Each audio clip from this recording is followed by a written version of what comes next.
ಪ್ರಧಾನಿ ನರೇಂದ್ರ ಮೋದಿಯವರು ಸಾಗ್ತಾ ಇದ್ದಂತಹ ರಸ್ತೆಯಲ್ಲಿ ಭದ್ರತಾ ಲೋಪ ಆಗಿರುವಂಥದ್ದು. ಬೆಂಗಳೂರು ಹೊರವಲಯದಲ್ಲಿ ಜಿಲೆಟಿನ್ ಕಡ್ಡಿಗಳು ಪತ್ತೆಯಾಗಿವೆ. ಗಗ್ಗಲೀಪುರದ ತಾತಗುಣಿ ಬಳಿ ಸಿಕ್ಕಿರುವಂತಹ ಜಿಲೆಟಿನ್ ಕಡ್ಡಿಗಳನ್ನು ಇಟ್ಟಿದ್ದ ಓರ್ವ ವ್ಯಕ್ತಿಯನ್ನ ಸದ್ಯ ಪೊಲೀಸರು ವಶಕ್ಕೆ ಪಡೆದಿದ್ದಾರೆ. ಈತನೇ ಜಿಲೆಟಿನ್ ಕಡ್ಡಿಗಳನ್ನು ಅಲ್ಲಿ ಇಟ್ಟಿದ್ದ ಅನ್ನುವ ಅನುಮಾನದ ಮೇಲೆ ಕೋರಮಂಗಲದ ಬಳಿಯಲ್ಲಿ ಮನೆಯಲ್ಲಿ ಕಡ್ಡಿಗಳನ್ನು ಈತ ಇಟ್ಕೊಂಡಿದ್ದಂತೆ ಈ ವ್ಯಕ್ತಿ, ಆತನನ್ನು ಸದ್ಯಕ್ಕೆ ವಶಕ್ಕೆ ಪಡೆಯಲಾಗಿದೆ. ನಿಗೂಢ ಸ್ಥಳದಲ್ಲಿ ಜಿಲೆಟಿನ್ ಕಡ್ಡಿಗಳನ್ನು ಇಟ್ಟಿದ್ದ ವ್ಯಕ್ತಿಯನ್ನ ವಿಚಾರಣೆ ಕೂಡ ಈಗ ಮಾಡಲಾಗ್ತಾ ಇರುವಂಥದ್ದು. ಯಾವ ಕಾರಣಕ್ಕೆ ಜಿಲೆಟಿನ್ ಕಡ್ಡಿಗಳನ್ನು ಇಟ್ಟಿದ್ದು ಅನ್ನೋದರ ಬಗ್ಗೆ ಸದ್ಯ ವಿಚಾರಣೆ ಮಾಡ್ತಾ ಇದ್ದಾರೆ. ಏನು ಉದ್ದೇಶ ಅನ್ನೋದರ ಬಗ್ಗೆ ಪೊಲೀಸರು ಮಾಹಿತಿ ಕಲೆ ಹಾಕುವ ಪ್ರಯತ್ನವನ್ನು ಮಾಡ್ತಾ ಇದ್ದಾರೆ.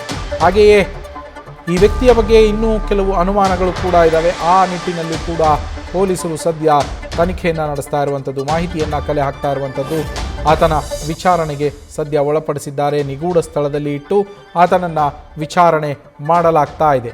ಯಾರು ಆ ವ್ಯಕ್ತಿ, ಆತನ ಹಿನ್ನೆಲೆಗೇನು, ಜಿಲೆಟಿನ್ ಕಡ್ಡಿಗಳು ಯಾಕೆ ಆತನ ಬಳಿ ಇದ್ದವು, ಆ ಜಿಲೆಟಿನ್ ಕಡ್ಡಿಗಳನ್ನು ಆತ ಯಾಕೆ ಪ್ರಧಾನಿ ಮೋದಿಯವರು ಹೋಗ್ತಾ ಇದ್ದ ಆ ರಸ್ತೆ ಏನಿದೆ ಆ ರಸ್ತೆಯಲ್ಲಿ ಯಾಕೆ ಇಟ್ಟಿದ್ದ, ಆ ರಸ್ತೆಯ ಬಳಿಯಲ್ಲಿ ಯಾಕೆ ಇಟ್ಟಿದ್ದ, ಈತನೇ ಇಟ್ಟಿದ್ದ ಮೊದಲಿಗೆ ಆ ಕಡ್ಡಿಗಳನ್ನು, ಎಲ್ಲ ಮಾಹಿತಿಗಳನ್ನು ಕೂಡ ಕಲೆ ಹಾಕುವಂತಹ ಕೆಲಸವನ್ನು ಪೊಲೀಸರು ಸದ್ಯ ಮಾಡ್ತಾ ಇದ್ದಾರೆ.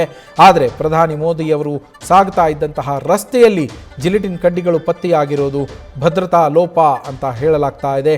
ಆ ಆರೋಪವನ್ನು ಮಾಡಲಾಗ್ತಾ ಇದೆ.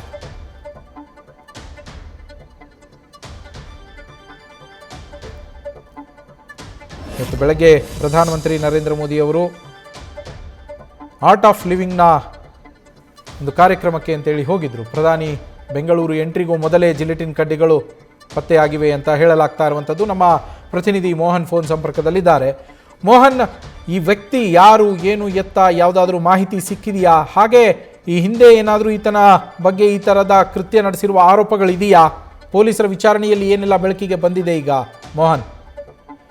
ಖಂಡಿತ ನವೀನ್, ಏನು ಇವತ್ತು ಪ್ರಧಾನಿ ನರೇಂದ್ರ ಮೋದಿ ಅವರು ಕನಕಪುರ ರಸ್ತೆಯಲ್ಲಿ ಇರ್ತಕ್ಕಂಥ ಆರ್ಟ್ ಆಫ್ ಲಿವಿಂಗ್ ನಲ್ಲಿ ಒಂದು ಕಾರ್ಯಕ್ರಮದಲ್ಲಿ ಭಾಗವಹಿಸಿರ್ತಾರೆ. ಈ ಒಂದು ಭಾಗವಹಿಸಿದಂತ ಸಂದರ್ಭದಲ್ಲಿ ಆರ್ಟ್ ಆಫ್ ಲಿವಿಂಗ್ ನ ಸಮೀಪವೇ ಇರ್ತಕ್ಕಂಥ ತಾತಗುಣಿ ಹಾಗೆ ಅಂಕರಕೆರೆ ಗ್ರಾಮದ ಬಳಿ ಒಂದು ಜಿಲೆಟಿನ್ ಕಡ್ಡಿಗಳು ಕೂಡ ಪತ್ತೆಯಾಗಿರ್ತಕ್ಕಂಥದ್ದು. ಸದ್ಯ ಈ ಒಂದು ಏನು ಜಿಲೆಟಿನ್ ಕಡ್ಡಿಗಳು ಸಿಕ್ಕಿರೋದ್ರಿಂದ ಭದ್ರತಾ ಲೋಪ ಅನ್ನೋದು ಕೂಡ ಸಾಕಷ್ಟು ಮೇಲ್ನೋಟಕ್ಕೆ ಕಾಣ್ಬರ್ತಾ ಇರ್ತಕ್ಕಂಥದ್ದು. ಈಗ ಸದ್ಯ ಇನ್ನು ಗಗ್ಗಲೀಪುರ ಪೊಲೀಸರು ಕೂಡ ಆ ಒಂದು ಜಿಲೆಟಿನ್ ಕಡ್ಡಿಗಳನ್ನ ಹಾಗೆ ಅದಕ್ಕೆ ಸಂಬಂಧಪಟ್ಟಂತ ಅನುಮಾನ ಬಂದಂತ ವ್ಯಕ್ತಿಯೋರ್ವನನ್ನ ಸದ್ಯ ಬಂಧಿಸಿ ಆತನನ್ನ ಕೂಡ ವಶಕ್ಕೆ ಪಡೆದು ಪರಿಶೀಲನೆಯನ್ನ ನಡೆಸ್ತಾ ಇರ್ತಕ್ಕಂಥದ್ದು. ಅದರಲ್ಲೂ ಕೂಡ ಪ್ರಮುಖವಾಗಿ ಆತ ಏನಾದ್ರೂ ಈ ಒಂದು ಕೃತ್ಯವನ್ನ ಎಸಗಿದ್ದಾನ ಅಥವಾ ಈತನ ಹಿಂದೆ ಏನಾದ್ರು ಬೇರೆಯವರ ಕೈವಾಡ ಇದೆಯಾ ಅನ್ನೋದ್ರ ಬಗ್ಗೆ ಸದ್ಯ ಮಾಹಿತಿಯನ್ನ ಕಲೆ ಹಾಕ್ತಿರ್ತಕ್ಕಂಥದ್ದು.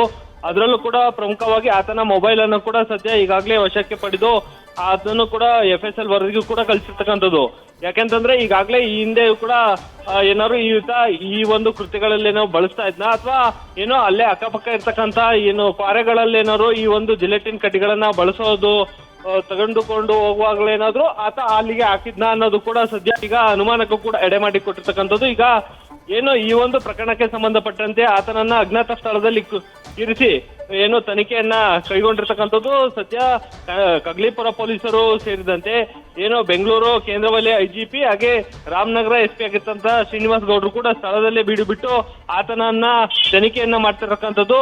ಯಾವೆಲ್ಲ ಅಂಶಗಳನ್ನ ಅಂದ್ರೆ ಈತ ಹಿಂದೆ ಏನಾದ್ರು ಈ ಒಂದು ಕೃತ್ಯಗಳಲ್ಲೇನೋ ಭಾಗಿಯಾಗಿದ್ನ ಅಥವಾ ಏನೋ ಬೇಕಂತಾನೆ ಈ ಒಂದು ಜಿಲೆಟಿನ್ ಕಡ್ಡಿಗಳನ್ನ ಹಾಕುದ್ನ ಅಥವಾ ಪೊಲೀಸರಿಗೆ ನೋಡಿ ಏನೊಂದು ಈ ಒಂದು ಜಿಲೆಟಿನ್ ಕಡ್ಡಿಗಳನ್ನ ಬಳಸೋದು ಕೂಡ ಅಪರಾಧ ಆಗಿರ್ತಕ್ಕಂಥದ್ದು. ಹೀಗಾಗಿ ಏನು ಪೊಲೀಸರು ಏನು ಗಸ್ತಿನಲ್ಲಿದ್ದಂತ ಸಂದರ್ಭದಲ್ಲಿ ಆತ ಅವರನ್ನು ಏನಾದ್ರು ನೋಡಿ ಈ ಒಂದು ಜಿಲೆಟಿನ್ ಕಡ್ಡಿಗಳನ್ನ ಹಾಕುದ್ನ ಅನ್ನೋದು ಕೂಡ ಸಾಕಷ್ಟು ಅನುಮಾನಕ್ಕೆ ಎಡೆ ಮಾಡಿಕೊಟ್ಟಿದೆ. ಹೀಗಾಗಿ ಆತನನ್ನು ಕೂಡ ಇನ್ನು ತನಿಖೆಯನ್ನ ಮಾಡೋ ಮೂಲಕ ಏನೋ ಜಿಲೆಟಿನ್ ಕಡ್ಡಿಗಳಿಂದ ಎಲ್ಲೆಲ್ಲಿಂದ ಬಂದ್ವೋ, ಆದ್ರೆ ಏನೋ ಈ ಒಂದು ಭದ್ರತಾ ಲೋಪಕ್ಕೂ ಯಾರೆಲ್ಲ ಕಾರಣ ಅನ್ನೋದ್ರ ಬಗ್ಗೆ ಸದ್ಯ ಪೊಲೀಸರು ಕೂಡ ತನಿಖೆಯನ್ನ ನಡೆಸ್ತಾ ಇರ್ತಕ್ಕಂಥದ್ದು. Naveen, thank you Mohan. News First ನಿರ್ಭೀತಿಯಿಂದ ನಿಮ್ಮ ಪರವಾಗಿ.